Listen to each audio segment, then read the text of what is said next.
tengo la alegría de darle la bienvenida a Héctor Laporta, que se integra al cuerpo docente de la Universidad Bíblica. Héctor, ¿por qué no pasarte aquí adelante? Y como es costumbre en la UL, compartimos una estola con nuestros nuevos y nuevas docentes. Y me gustaría presentar a Héctor, y vamos a escuchar de Héctor esta noche. Héctor es peruano, metodista, pastor, ha sido pastor en Perú, Estados Unidos, México, tal vez otros lugares que estoy omitiendo. Es colaborador en misión de la Iglesia Metodista de Estados Unidos. Es egresado de esta casa de estudio del Seminario Bíblico Latinoamericano. Tiene doctorado y maestría del Seminario Union de Nueva York y una maestría en antropología de Flaxo en Ecuador. Y durante los últimos años ha sido profesor del Seminario Metodista Báez Camargo en México y también de la Comunidad Teológica de México, instituciones hermanas de la UDL. Estamos muy agradecidos, muy agradecidas por tu presencia, por acompañarnos y formar parte de este equipo. Y Edwin te va a compartir la historia. Con mucha alegría, en nombre de la Facultad de Teología, la Escuela de Ciencias Bíblicas y Ciencias Teológicas de nuestra universidad, hacemos este gesto donde te recibimos como docente de nuestra casa de estudio.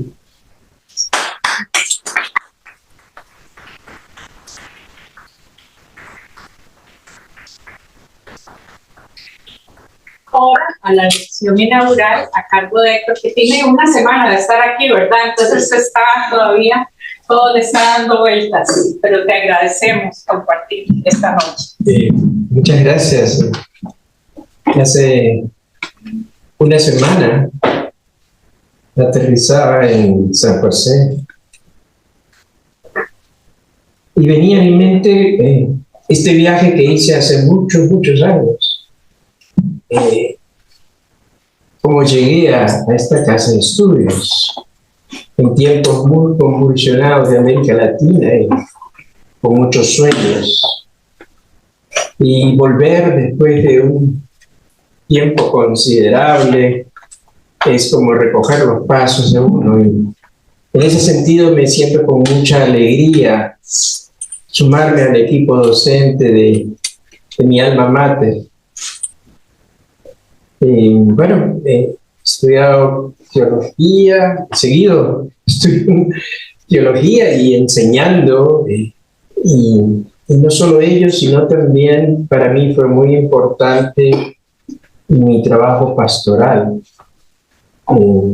desde comunidades indígenas como este lienzo de donde proviene, como también en ciudades muy cosmopolitas como la ciudad de Nueva York, con su liberalismo y sus nuevos ritmos. Que justo llegué en un momento muy trágico como es el derrumbamiento de las Torres Gemelas, y me tocó ser capellán en la zona C. Y es desde estas situaciones, realidades y reflexiones es donde quiero plantear las siguientes inquietudes y desafíos a nuestra disciplina y a nuestra tarea docente como universidad. Gracias. Desafío de ofrecer una educación teológica que eduque y que forme líderes de fe en un mundo global y transnacional. Hicimos una sociedad global porque está marcada por el incremento de una interconexionalidad producida por una economía liberal, Internet, las redes sociales, el consumismo, una cultura popular en constante cambio y retroalimentada de muchas maneras. Una tercera parte de la población mundial como refugiada y migrante. situación que no ofrece ninguna respuesta evidente, sino el incremento de la xenofobia, el cambio climático y la incapacidad de poder contener las guerras en varias partes de nuestro planeta. Y transnacional debido a que en el día de hoy se transgreden las fronteras de estados nacionales, tanto en términos económicos, políticos, sociales, culturales, y el incremento de líderes y gobiernos que no encuentran soluciones a la creciente desigualdad, inmersos en escándalos de corrupción,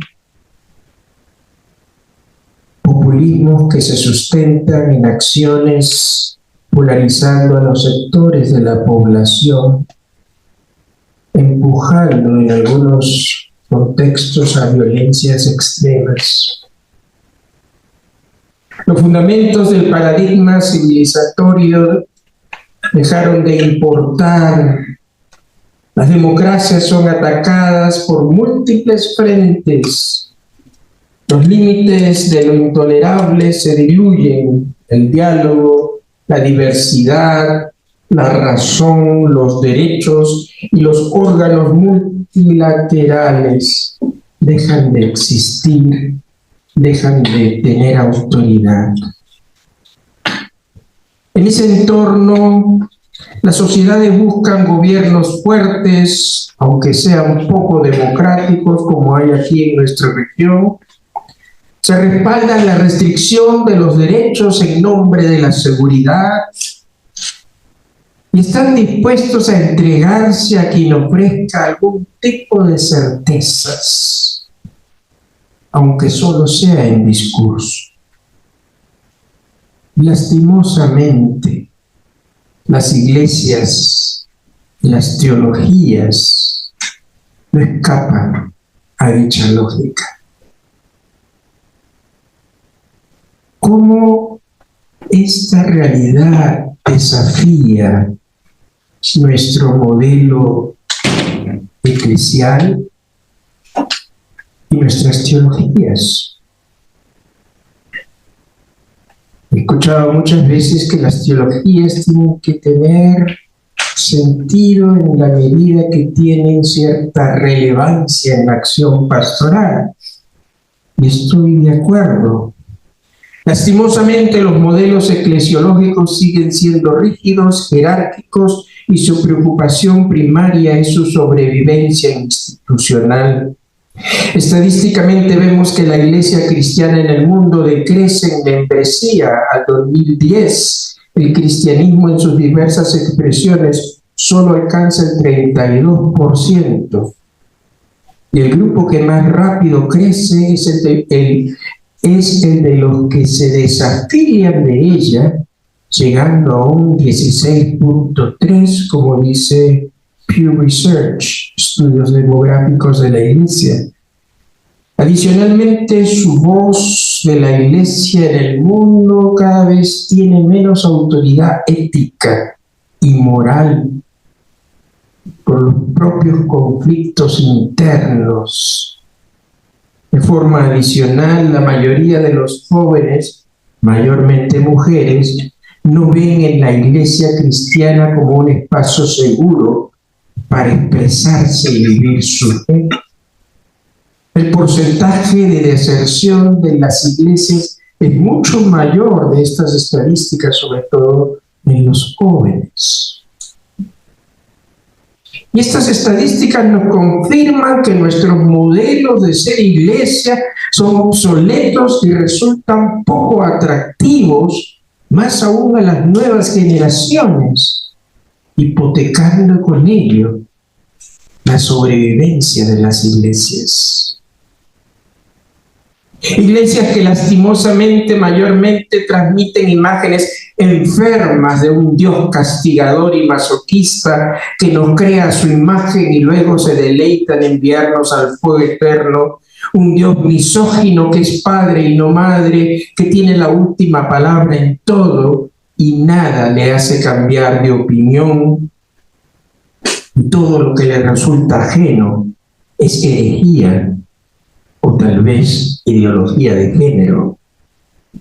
En este sentido debemos acompañar a la Iglesia a redescubrir su razón de ser en el mundo. Y para ello no podemos seguir repitiendo modelos eclesiológicos pasados que se sustentan únicamente en principios doctrinarios de sus orígenes, mas no de sus desafíos. Hoy, en tiempos de pospandemia, las comunidades virtuales nos plantean nuevos desafíos a nuestras comprensiones de ser comunidad y de ser iglesia. Para empezar a plantear posibles caminos de cómo ser iglesia hoy, se hace necesario empezar por repasar la correcta articulación teológica que debe haber entre reino, iglesia y mundo. Reino es la categoría empleada por Jesús para expresar lo que constituye la utopía divina. Es el final bueno de la totalidad de la creación en Dios, liberada por fin de toda imperfección y permeada por la acción divina. Eso es el reino. El mundo es el lugar y el espacio de la realización histórica del reino. Y finalmente la iglesia es la parte del mundo que en la fuerza del Espíritu ha acogido el reino de Jesucristo. El Dios encarnado celebra su presencia en el mundo y en sí misma detenta la gramática de su anuncio al servicio del mundo. Esta distinción teológica entre reino, iglesia y mundo nos muestra que la iglesia no puede ser entendida en sí y para sí, pues está al servicio de realidades que la trascenden, a saber, el reino y el mundo. En otras palabras, reino y mundo son los pilares que sustentan la razón de ser de la iglesia, hecho que con mucha facilidad la iglesia lo olvida. Uno de los textos más antiguos de la tradición eclesiástica, la Epístola de Clemente a los Corintios, comienza con estas palabras: de la iglesia de Dios que se hospeda en Roma a la iglesia de Dios que se hospeda en Corintio. El término griego para enkousa, que se traduce que se hospeda, designa, a mi parecer, la característica de morada provisional, en oposición a ver a la iglesia como una estructura estable y fija, que en griego se dice katakoiken. Es por ello que insisto, la iglesia no puede ser entendida en sí y para sí. Su morada provisional, por tanto, debe estar atenta a la acción de Dios en el mundo y no encerrarse en sí misma. Y lo hace lastimosamente de dos formas. La primera, en su propia organización y estructura institucional, y segundo, en sus principios doctrinarios originales que justifican su razón de ser, dejando de lado los problemas cotidianos y concretos de lo que enfrentan sus feligreses y en que se debate el mundo en general. En este sentido, la Iglesia juega un rol importante en la conciencia de la humanidad cambiante. La fidelidad a su misión se basa en dar testimonio de Cristo, de transmitir su mensaje, traduciéndolo a todas las épocas y a todas las culturas, de ayudar a descubrir, sobre todo hoy en día, la unidad fundamental que existe para todo cristiano entre su misión terrena y su vocación eterna, y su necesidad de renovar constantemente su pensamiento y su accionar en el mundo. Y es allí donde entra el papel docente de la teología en su relación con la Iglesia. En ello radica la importancia y el valor de la Intellectus Fidei Christianae, que desde Justino, Clemente de Alejandría y Orígenes, entre otros, comenzaron a desarrollar lo que hoy conocemos como teología.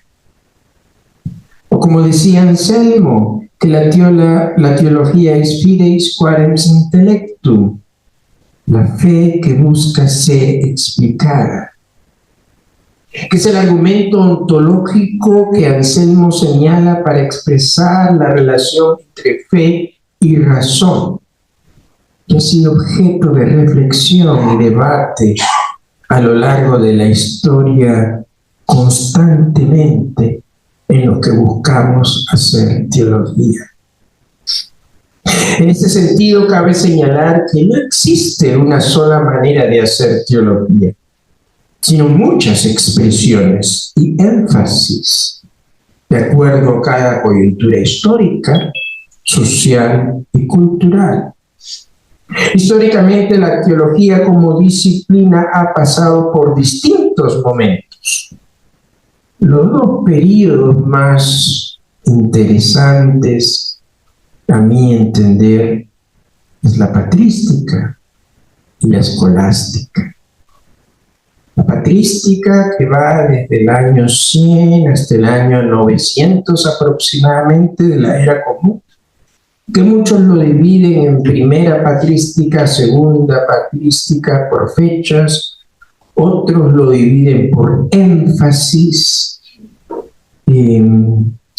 mientras que para unos estaban interesados en establecer su propio marco conceptual, cuya única fuente de referencia era la Biblia, a diferencia de los últimos más interesados en cuestiones de moral, organización jurídica y administrativa. En ese sentido, los libros de la Biblia fueron en los primeros siglos el único texto o curso de teología. En principio, estos escritos se entendieron como ampliación o comentario poético, litúrgico, místico o moral y doctrinal de la Escritura, la cual se tomaba como sacra página, texto sagrado de la revelación, libro por excelencia que podía leerse en varias perspectivas o sentidos: sentido histórico, literal, sentido alegórico, sentido moral o práctico contemplativo. La escolástica, que va desde el 1100 hasta 1500, pasa por un interés del sistema, del dogma y de la organización de la vida eclesial. Comienzan, sobre todo en Occidente latino, a tomar cierta autonomía en temas como el derecho y la teología dogmática, la moral y la eclesiología, como imponiendo como normativos, mientras la Biblia quedaba como cantera sagrada de la que se extraían propuestas o normas para una iglesia que empezaba a producir su propio cuerpo legal y doctrinal, apoyándose en la Escritura, sí, pero más como un corolario. Sería Anselmo el que iniciaría a desarrollar un método de interacción fe y razón en el quehacer teológico. Es decir, es interesante cómo en el medievo la relación entre razón y religión se empezaron a plantear los teólogos, mientras que en la crisis del pensamiento moderno el nexo con la fe se lo plantean los filósofos. Hoy en día muchos filósofos, Derrida, Agamben, Kristeva, buscan arquetipos universales en la Biblia de la experiencia humana, del dinamismo existencial, de la temporalidad, de la institución política, entre otros. Llegamos a la teología del siglo XX. Por un lado, mientras el pensamiento moderno que se inicia con la Ilustración, que busca independizarse de toda explicación y atadura de lo religioso, hoy en día casi nadie comparte la idea de que la modernización y la secularización estén férreamente unidos. Por su parte, la religión en la modernidad adquirió carta de defunción y fue empujada a sobrevivir en el mundo privado de las personas. Hoy en día, las religiones, en plural, siguen siendo dispensadoras básicas de eso, lo que los sociólogos llaman los sistemas individuales de significación última. Y si bien el individualismo triunfante tiende a instalar una especie de consumismo religioso por el que el individuo compone su propio cóctel, tomando los ingredientes que más le gustan de una religión, y no únicamente cristiana, y dejando de lado otros. No es menos cierto que este movimiento le da a la religión, incluso a la religión institucionalizada, posibilidades nuevas que la teología puede ayudar a orientar y a interpretar.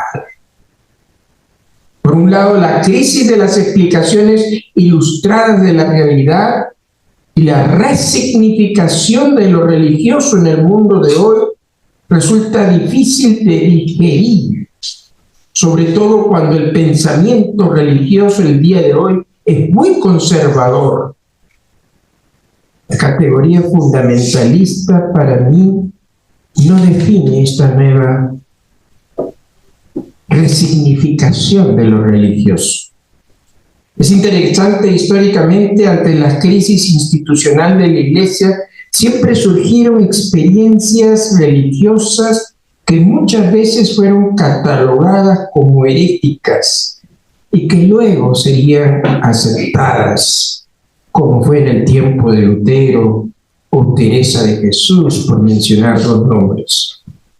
Michel de Certeau le llama: toda espiritualidad responde a las interrogantes de su tiempo.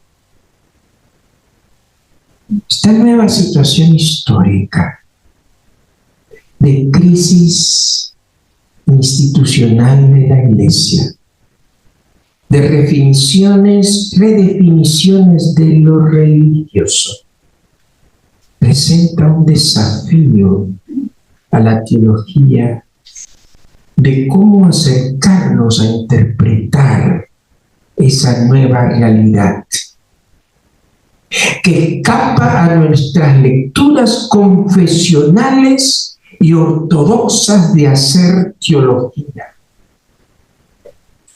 La profesora Michelle González señala: la teología en Occidente se ha circunscrito al estudio del cristianismo. Para estudiar los universos religiosos de América Latina, el marco cristiano resulta insuficiente. Y como advierten los postcolonialistas y decolonialistas, el marco cristiano conceptual resultó ser el ojo imperial que ve las otras expresiones religiosas en nuestra región como inferiores o heréticas. Nos remite a tener, como teólogos y teólogas, una actitud más empática a las diversas expresiones religiosas que hay hoy en día, que muchas veces se nutren en las fronteras de las ortodoxias cristianas y religiosas en los márgenes de las iglesias constituidas. Investigaciones de campo en México he podido ver ciertas expresiones religiosas que están en los márgenes, como la celebración de San Judas Tadeo de la Santa Muerte. Y esto nos confirma que el constatar que la mayoría de las expresiones religiosas en la actualidad escapan al mundo cristiano oficial. Nuestros instrumentos resultan insuficientes para auscultarlos. Dos referencias importantes a tener en cuenta en esta resignificación de lo religioso teológico en la sociedad actual. Una referencia histórica. Es importante que no mencioné en el desarrollo de la teología la Reforma Protestante. Pero la Reforma Protestante, que va de 1500 a 1700, como la mayoría de historiadores lo ubican, rompe con los modos establecidos y rígidos de hacer teología. Por ejemplo, las hijas y los hijos de la Reforma no estamos regidos por un magisterio, sino por el libre pensamiento que nos da cierta libertad y flexibilidad en nuestros lenguajes y constructos teológicos, aún políticos, de cuestionar el poder establecido, como lo hicieron los reformadores, a diferencia de nuestros hermanas y hermanos teólogos católicos romanos. Dentro de esa comprensión de la Reforma, para los protestantes la Iglesia no es un sacramento ni mediadora, sino, como lo definía, su sentido no es en sí ni para sí, sino que busca ser un instrumento de Dios entre el reino y el mundo. Allí reside su razón de ser. Usaré el lenguaje de Rubén Alves, que siempre me resulta inspirador, a pesar. La teología protestante nació cuando el poder poético y mágico de la palabra fue redescubierta y democratizada. Cada individuo debería leer las Escrituras de la misma manera en que se lee un poema en soledad, sin voces intermediarias de la interpretación. Los intérpretes deben permanecer en silencio para que la voz del totalmente otro pueda ser escuchada, el testigo interno del Espíritu Santo. Existe la creencia que las palabras olvidadas escritas en nuestros cuerpos, al encontrarse con la palabra de Dios que nos viene del pasado, hacen el amor. Entonces ocurre el milagro. Sí, pura gracia. Soplará el viento y se escuchará la melodía ausente que hasta los muertos resucitarán. Poetry, Prophecy and Magic, por Rubén Alves. Esa es, para la resignificación de lo religioso, desde una referencia histórica.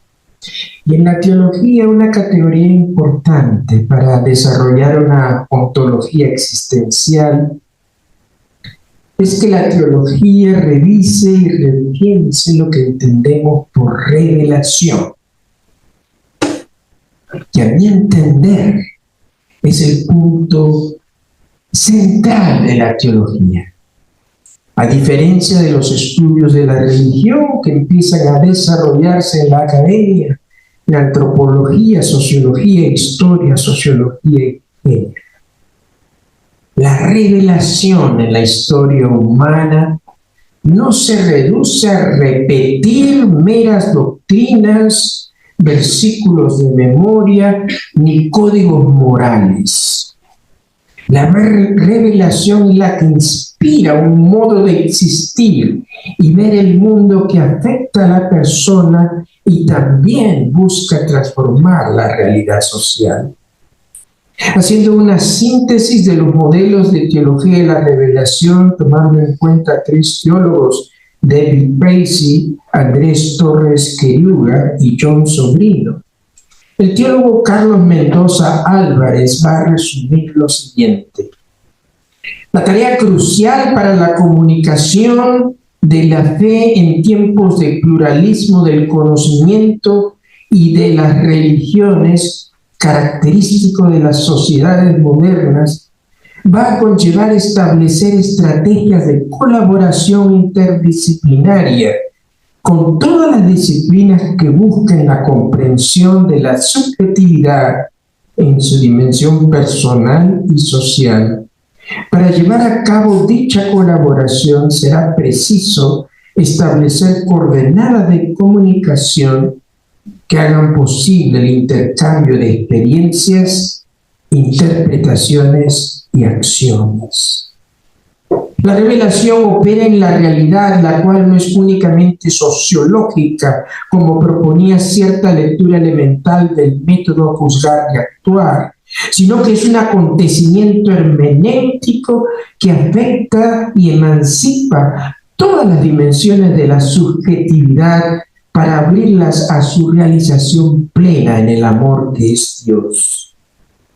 Entendiendo la realidad no independiente de factores sociológicos y psicológicos, pero que goza de una cierta autonomía de estos condicionamientos por el empleo de la creatividad que reside en toda experiencia religiosa. Para los filósofos griegos, la sabiduría tenía mucho de locura y de adivinación. La palabra revelada no le habla al ser humano de algo extraño a sí mismo, sino todo lo contrario, trata de hacerle tomar conciencia de su ser más auténtico, de iluminarlo sobre la concreta situación en que se desarrolla su historia.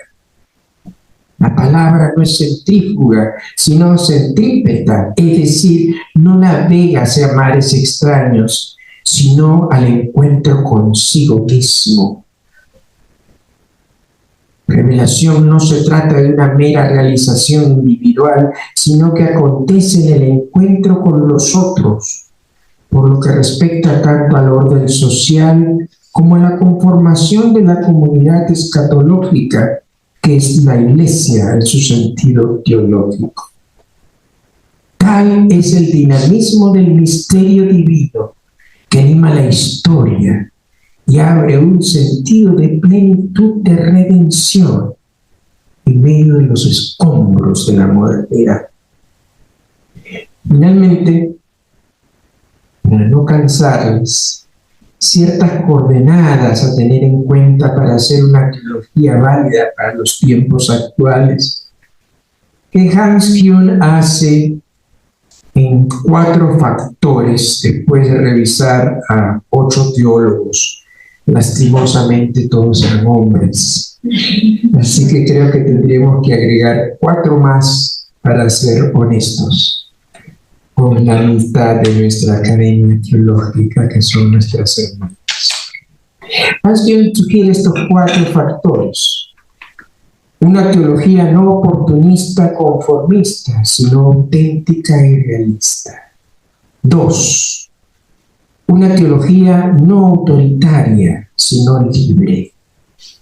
Es decir, una teología que no se vea estorbada por medidas administrativas ni sanciones de quienes gobiernan la Iglesia.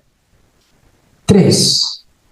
Una teología no tradicional, sino crítica, que no pierda la capacidad de autoexaminarse y corregirse en sus planteamientos de problemas y de métodos. 4. Una teología no confesional, hablando de cristiana, sino ecuménica, Es decir, una teología que no ve a otra teología como un adversario, sino como un interlocutor que en lugar de separarnos, podemos buscar un entendimiento mutuo entre iglesias, pero también extra iglesias y extra cristianas. A estos factores podemos añadir otros elementos a través de nuestros estudios y búsquedas que nos permitan descubrir una voz teológica pertinente para acompañar a las iglesias en sus pragmatismos, pero también para acompañar al mundo, que es el principal amor de nuestro Creador. Muchas gracias.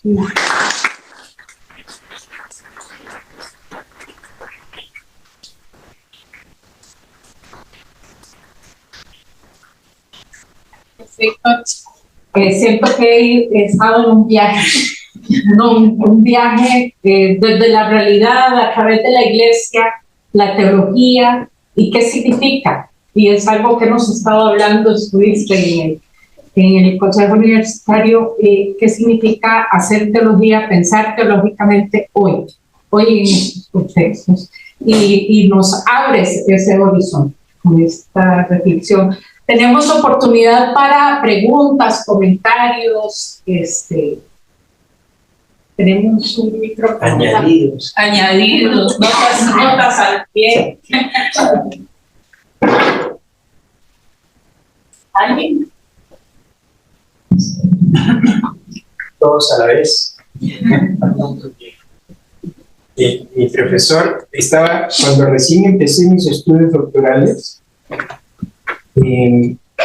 todo el consejo académico de Union se juntó y ahí estaba todos los grandes teólogos, James Cone y todos los grandes teólogos. Era una entrevista, ya me habían aceptado para el programa de doctorado, que muy pocos latinos les tienen la posibilidad de eso. La pregunta que me hacen es la que menos esperaba. Me dijo James Cone: Héctor, ¿qué es la teología? No esperaba esa pregunta. Y dentro de mí decía: ¿es un saber antiguo de conjuros y dogmas? ¿Es una ciencia racional? ¿O es un lenguaje sobre el amor? Y creo que es un desafío para todos nosotros que hacemos teología desde distintos ambientes, con distintos sectores, cómo la gente ve lo religioso.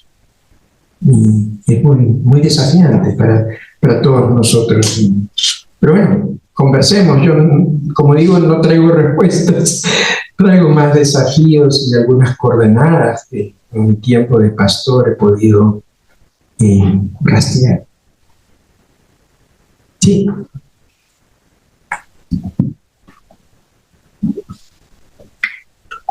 Buenas noches a todas y a todos. Bueno, me gustó mucho los términos centrípeta y centrífuga. El uso de los mismos. Creo que lo que usted tenía hablado al final del ecumenismo es fundamental. Y que ese ecumenismo debe ser al mismo tiempo centrífugo en cuanto que debe ser hacia afuera, hacia el pueblo que nos necesita, y centrípeta en cuanto a que nos debe unir a todos como comunidades que luchamos por un mismo ideal. Y muchas gracias por la conferencia, me gustó mucho. Es interesante, hay un trabajo que se llama, un texto que ha salido, Deconstruyendo la Iglesia, y se hace un análisis. Lastimosamente los que tienen plata son los del primer mundo, y hacen estudios en iglesias en Estados Unidos, Europa, de los grupos que se salen de la iglesia, cuáles son sus características. Y cuando llega el término de doctrina, en estos nuevos grupos, la doctrina no es un dogma, sino es un diálogo. ¿Cómo ver la doctrina como un diálogo más que como una imposición? Creo que muchos de esos temas los plantean la nueva generación. ¿Alguien más?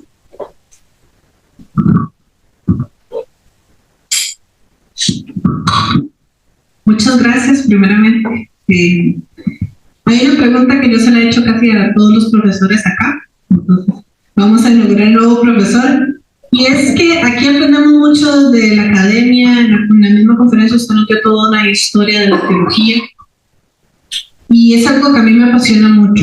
Pero cuando llego a mi comunidad de fe, es otra historia. Porque aquí aprendemos mucho, sabemos mucho, pero venimos o trabajamos con personas que, bueno, por lo menos yo trabajo en una zona urbana marginal, entonces son personas con poca escolaridad, que lo que han aprendido de la Biblia es lo que pastores anteriores, casi siempre hombres, les han enseñado. Entonces, ¿cómo empatar todo esto que usted nos acaba de decir y hacer iglesia dentro de este tipo de comunidades? ¿Cuál sería como sus recomendaciones? Sí.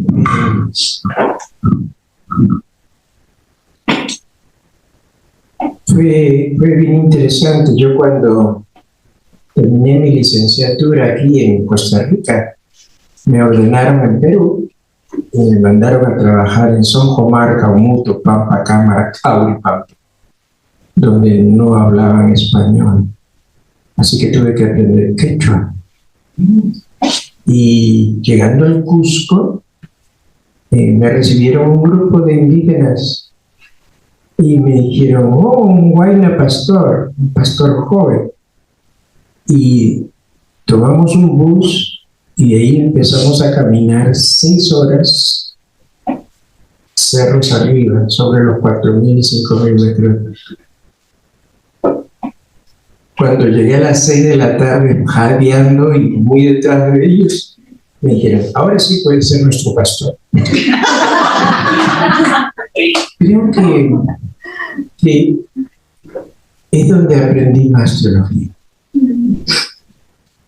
Porque tenemos que tener la capacidad de no creer que la teología es un conocimiento único. Como decía Emil Durkheim, no hay religiones falsas. Todas las experiencias de Dios son válidas, son verdaderas. ¿Cómo acompañamos esas experiencias? Es todo un desafío hacerlo. Hoy en día, cuando tenemos tan limitadas nuestras herramientas, ¿no? Yo mismo me cuestionaba, yo viniendo de Costa Rica, trabajar con estos indígenas, le voy a decir, esto es lo correcto, esto es lo incorrecto. Un mestizo que con la justa puede dormir en un pellejo, comer todo el día papas, en un frío infernal. ¿Quién soy yo para decirle esto es ortodoxo, esto no, hermano? Eso me llevó a apoyarme en la antropología, porque la antropología me ayudó no a definir lo que es correcto o incorrecto teológicamente, sino a tratar de entender ese universo religioso.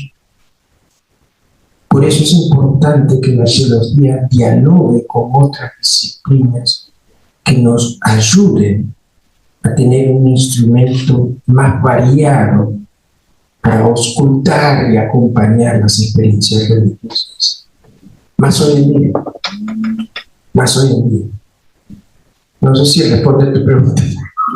Esa fue mi manera de responder.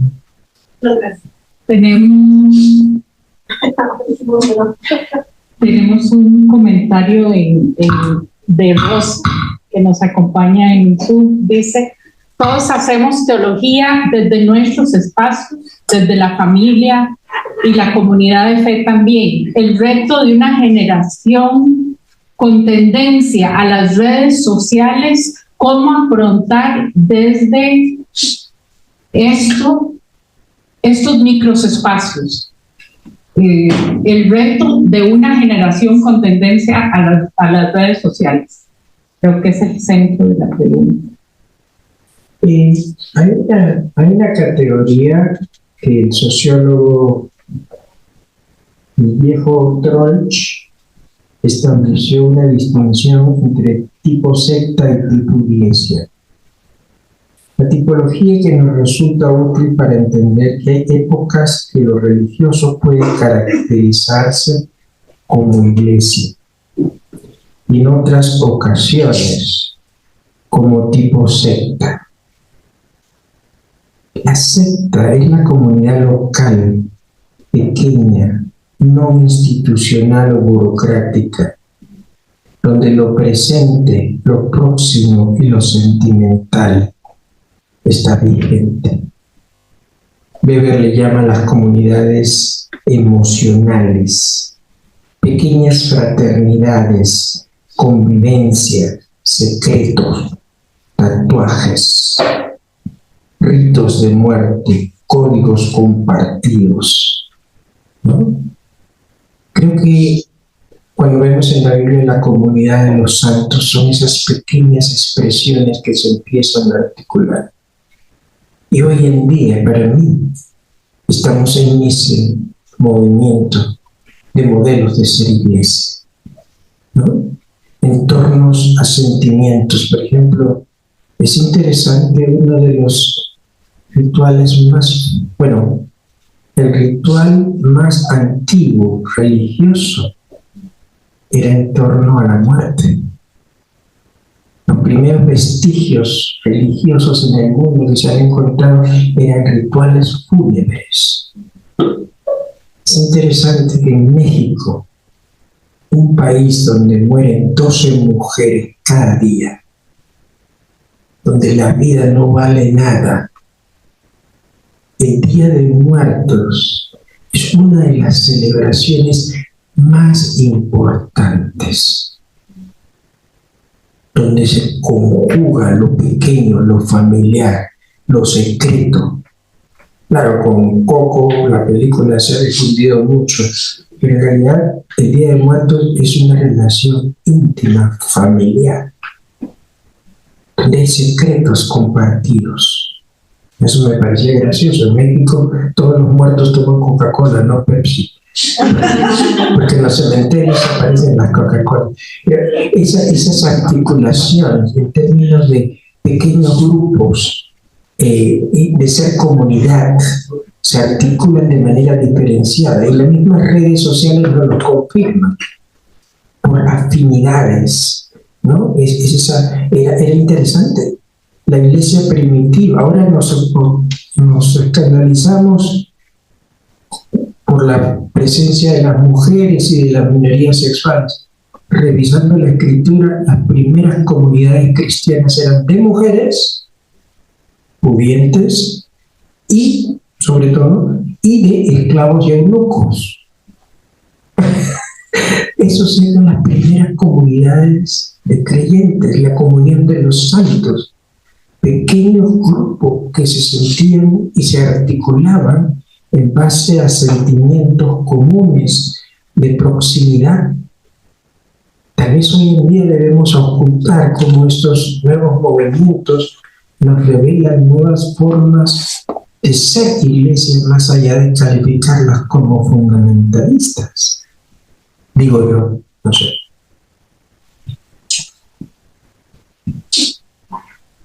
Bienvenido, profesor. Mi nombre es Carol, yo soy una estudiante de la Universidad de Primer Ingreso en Teología. Apenas 5 cursos he llevado.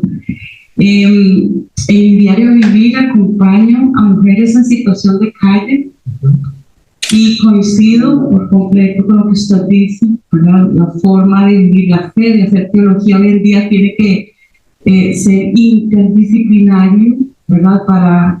Para lograr abordajes más integrales. No por las características de mis mujeres, ¿verdad? De mis hermanas con las que camino, sino no solamente hacia ellas, sino para todos y todas. Quería preguntarle qué piensa de la teología producida por mujeres. ¿Qué piensa de esa perspectiva femenina en estos procesos de producir teología? Bueno, todos nos hemos nutrido de una amiga metodista, Marcela Altaos Rey, que nos desafiaba, ¿no? Cómo hacer teología en un bar gay, ¿no? Cómo hablar de Dios, ¿no? Y para ser sincero, porque también soy pastor, las mejores hermenéuticas que he encontrado para los textos bíblicos del domingo me encuentro en mis colegas mujeres. No sé, tienen una capacidad de mayor sensibilidad de la realidad. No porque de mujeres lo digo, sino siempre las colegas mujeres teólogas me han ayudado mucho a aterrizar las cosas, ¿no? Y claro, distintos grupos de mujeres sobre todo, ¿no? Creo que sí, Marcela es una de las que nos ha desafiado a todos a nuestras teologías muy rígidas y muy obtusas, ¿no? Y una de las cosas que es importante, porque en mi tesis doctoral trato un poco a Guadalupe, Nuestra Señora de Guadalupe, a quien tengo un especial cariño, ¿no? Y viendo en América Latina, es obvio que Dios tiene más un rostro de mujer que de hombre. No lo podemos obviar.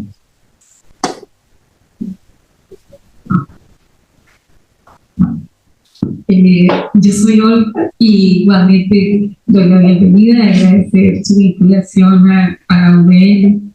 Y me interesó muchísimo cuando inició su exposición todo este escenario que nos entrega. Yo me sentí un poco abrumada porque que al final haya esperanza, porque era muy pesado de pronto. Sí, entonces, y en medio de su presentación habla de la baja de juventudes dentro de los templos y las iglesias. Cada vez vemos iglesias y más templos vacíos. Y como que uno acá se pregunta quién lo va a reemplazar, quiénes van a estar ahí. Entonces, desde su experiencia docente, teólogo, sí conoce un referente en la historia de cómo ha enfrentado la iglesia, porque ha permanecido. No creo que esto sea algo de este siglo, de que haya tan marcado. Lo estamos viviendo, nos toca verlo, pero históricamente de pronto que hay un referente que pasó, que ocurrió. Y luego en la segunda parte de su intervención usted decía hay una preocupación de cómo se ve lo religioso, y yo también preguntaría la espiritualidad. ¿Qué es lo que hace que de pronto haya tanta apatía hacia las iglesias y la no presencia de los templos? Había una universidad católica en Perú, estaban discutiendo que los jóvenes son menos creyentes. Y yo decía, las estadísticas lo que están mostrando es que los jóvenes ven lo religioso de una manera diferente. No es que sean menos creyentes, sino que tienen experiencias religiosas de manera distinta que las nuestras. Así que creo que eso es bien importante.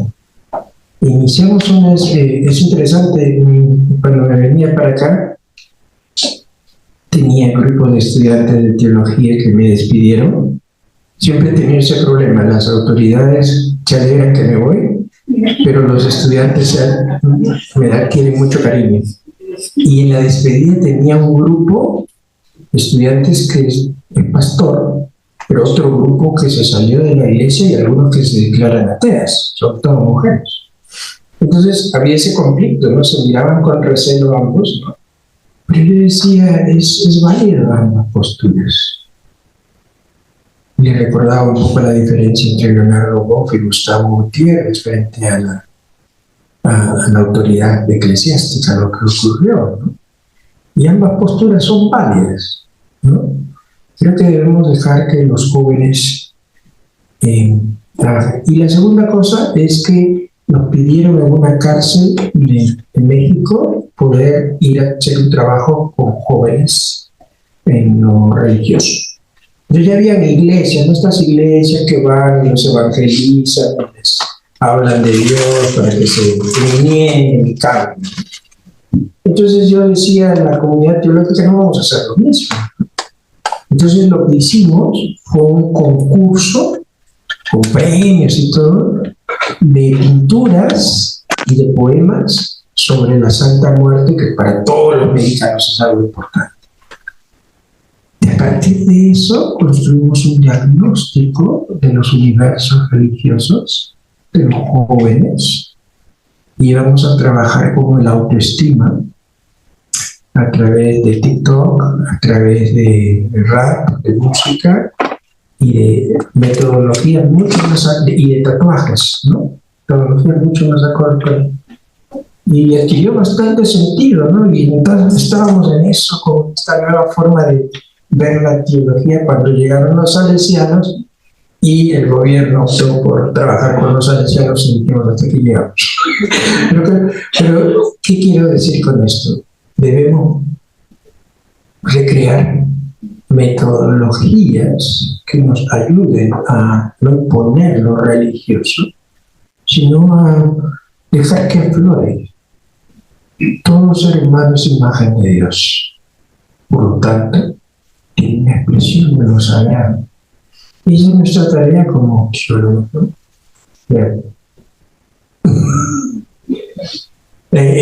Incluso una de las cosas también, trabajé en el East Village, que es la zona más bohemia de Nueva York.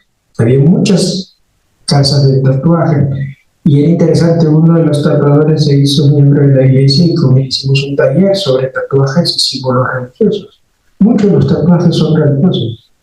Y entonces eso permitió para acompañar a la comunidad de tatuadores con la idea de símbolos religiosos y también darles ciertas pedagogías del uso de máquinas para evitar enfermedades y todo eso. Y creo que hay muchas formas que podemos trabajarlos. Lo que pasa es que queremos encajar a los jóvenes en nuestros modelos de ser iglesia, de hacer teología. No, tampoco les gusta. Y muchas gracias, Héctor, por lo que compartiste. Y se generan muchas reflexiones a partir de lo que nos decís. Una es esta. Coincido plenamente en que estamos en una época de sectas y que en las sectas se vive la fe y de una manera nueva e inédita. Ahora, el reto es es que las iglesias son las que pagan para formar teología, no las sectas. Entonces, hay un reto bien grande, porque las iglesias quieren reproducirse como toda institución, como todo sistema institucional. Y las sectas son un ácido para las instituciones. Sí. Entonces, ahí hay un reto bien interesante sobre cómo pagar la formación teológica, por ejemplo. Y si eso debería pasar por las iglesias o no. Y a la larga se requieren traductores para hacer comprender a algunos sectores de iglesia de que a la larga en las estructuras eclesiales no hay futuro. Es muy fuerte y muy duro. Y a la larga, en esta perspectiva, tal vez para ir respondiendo al reto, los retos a la teología, le corresponde o nos corresponde a los que estamos en esto escuchar mucho. Escuchar y tratar de comprender muchísimo y a la larga, junto con las personas, ir armando no una cosmovisión, sino una cosmovisión. Es como nos escuchamos y vamos entendiendo la fe precisamente para poder seguir teniendo esperanza en medio de situaciones muy fuertes y terribles. Entonces yo creo que por la escucha va mucho del trabajo. Y nada más pongo un ejemplo.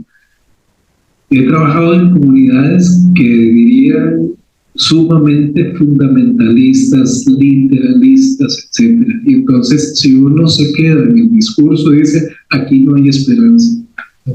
Pero cuando ve las prácticas de esas personas, las prácticas de cuidado de unos por otros, o los acercamientos, por ejemplo, a personas de la diversidad sexual, porque ya los tratan porque son los primos, porque son los hijos, porque son las hijas. Es muy raro porque mantienen todo su discurso conservador, pero su práctica es respetuosa y amorosa. Pues ¿con qué se queda uno? ¿Con el discurso o con esas prácticas? Pues precisamente cuando uno escucha las acciones de las personas, comienza a entender y comienza a tener esperanza también de que la teología tiene muchos lugares de donde se puede construir y que tiene un lugar muy, muy relevante actualmente, precisamente cuando se va tejiendo con las prácticas de fe de las personas. Gracias, sí, no hay, pero desde que yo tengo uso de razón, siempre en los seminarios teológicos hemos sido vistos con sospecha por la Iglesia, siempre. Yo me acuerdo cuando llegué a Costa Rica, salíamos en el diario La Nación, revolucionarios internacionales estaban en el seminario bíblico, y literal, la policía nos rodeaba. No sé, yo he seguido todavía de pastor y soy ministro ordenado, aunque ya a estas alturas me doy ciertas libertades. Pero, Alberto, creo que es bien importante, y yo lo veo mucho en América Latina. Tenemos miedo de romper el cordón umbilical con la Iglesia. En seminarios del primer mundo, la mayoría ya lo rompió. Por eso digo, tenemos que hacer una teología no confesional.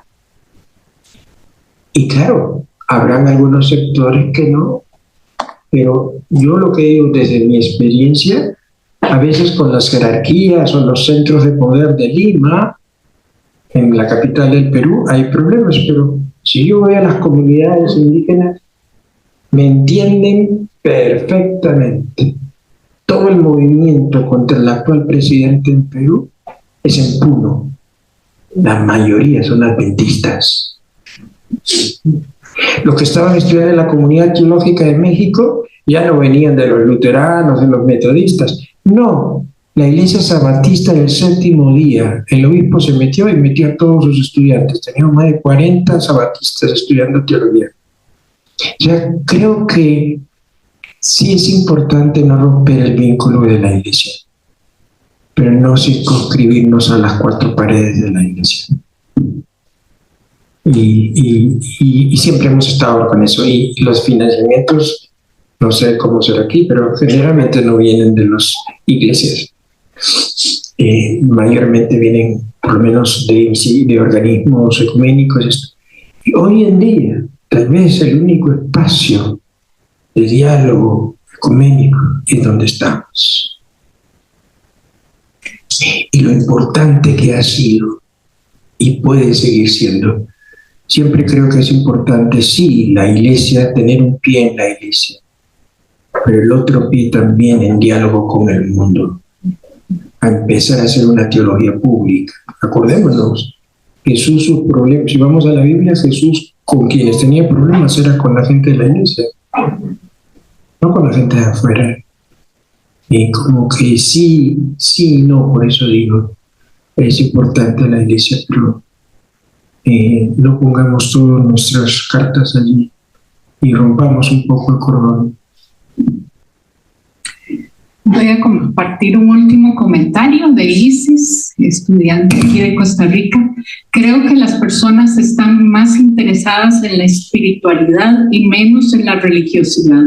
Por eso coincido que uno de los desafíos de la teología es vencer la institucionalidad. Sería lindo pensar en hacer teología desde el humor para desestructurar esos discursos. Estoy completamente de acuerdo, sí. Yo un poco que a mí me ayudó mucho. Tuve un profesor de teología ortodoxa, John McCarthy, y el estudio de los padres y madres del desierto, el estudio de nuevas expresiones que nunca yo había tenido contacto, es increíble. La teología es menos rígida, es más dinámica, relacional. La teología es una doxología en mucha de esta tradición oriental, que es riquísimo, ¿no? Que nos debemos nutrir, y el diálogo con los judíos o con los musulmanes también, ¿no? Es interesante cómo los judíos nos ayudan a releer el Antiguo Testamento de maneras menos rígidas. Incluso el pecado original, el Corán tiene cosas muy sugerentes. Bueno, muchísimas gracias, Héctor.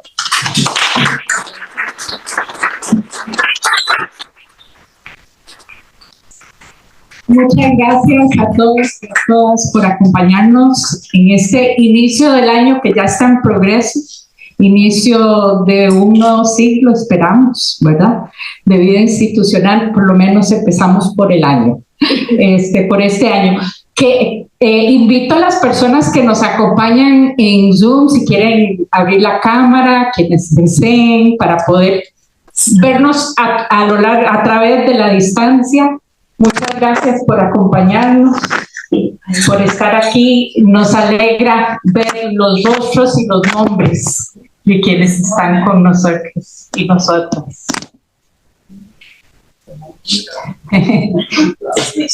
No nos habríamos podido imaginar esto hace unos 3 años, ¿verdad? Bueno, que Dios nos bendiga, nos dé fuerza para seguir adelante, y buenas noches a todos y a todas. Buenas noches y muchas gracias por acompañarnos. Bendiciones, buenas noches, muchas gracias.